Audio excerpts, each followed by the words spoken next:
But I got all that baggage and all that background and come out of federal prison after 19 years, looking like this with a shaved head, which is, I guess, more common nowadays. But listen to the point that I'm making here.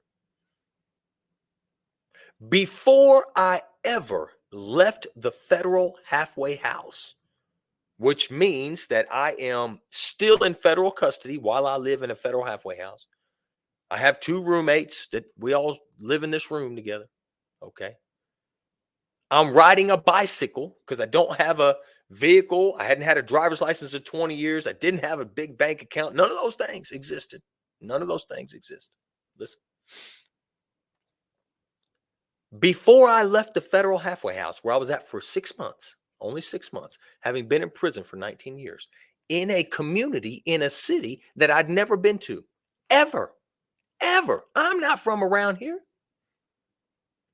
God's favor and the grace for God's favor on my life and the ability to recognize what I'm teaching you right now within the first 6 months of my release from prison. I had already spoken in front of city councilmen, in front of mayors, in front of the mayor of this city. I had given lectures at a private university. Listen to me. I had the list can go on and on and on. I have had people ask me that have been extremely successful in their life in this community say, "How in the world is this happening? What I don't understand. I mean, can you just explain to me, like, who are you? Like, what is going on here? Who am I?" Somebody tell me right now the answer to that. Somebody tell me the answer to that and describe yourself right now. Who are you? I need to see it. I need to hear it right now. If you don't know who you are right now, if you do not know who you are right now, and you've been in this ministry for longer than 1 month, I've failed as a pastor and a teacher of the word. I have failed as a teaching priest. I have failed. I use the term teaching priest because that's what they call them in the Old Testament. You know, you needed to have, let's just say nowadays you'd call it a teacher of the word. Okay, child of God, that's right. God's son. Yeah.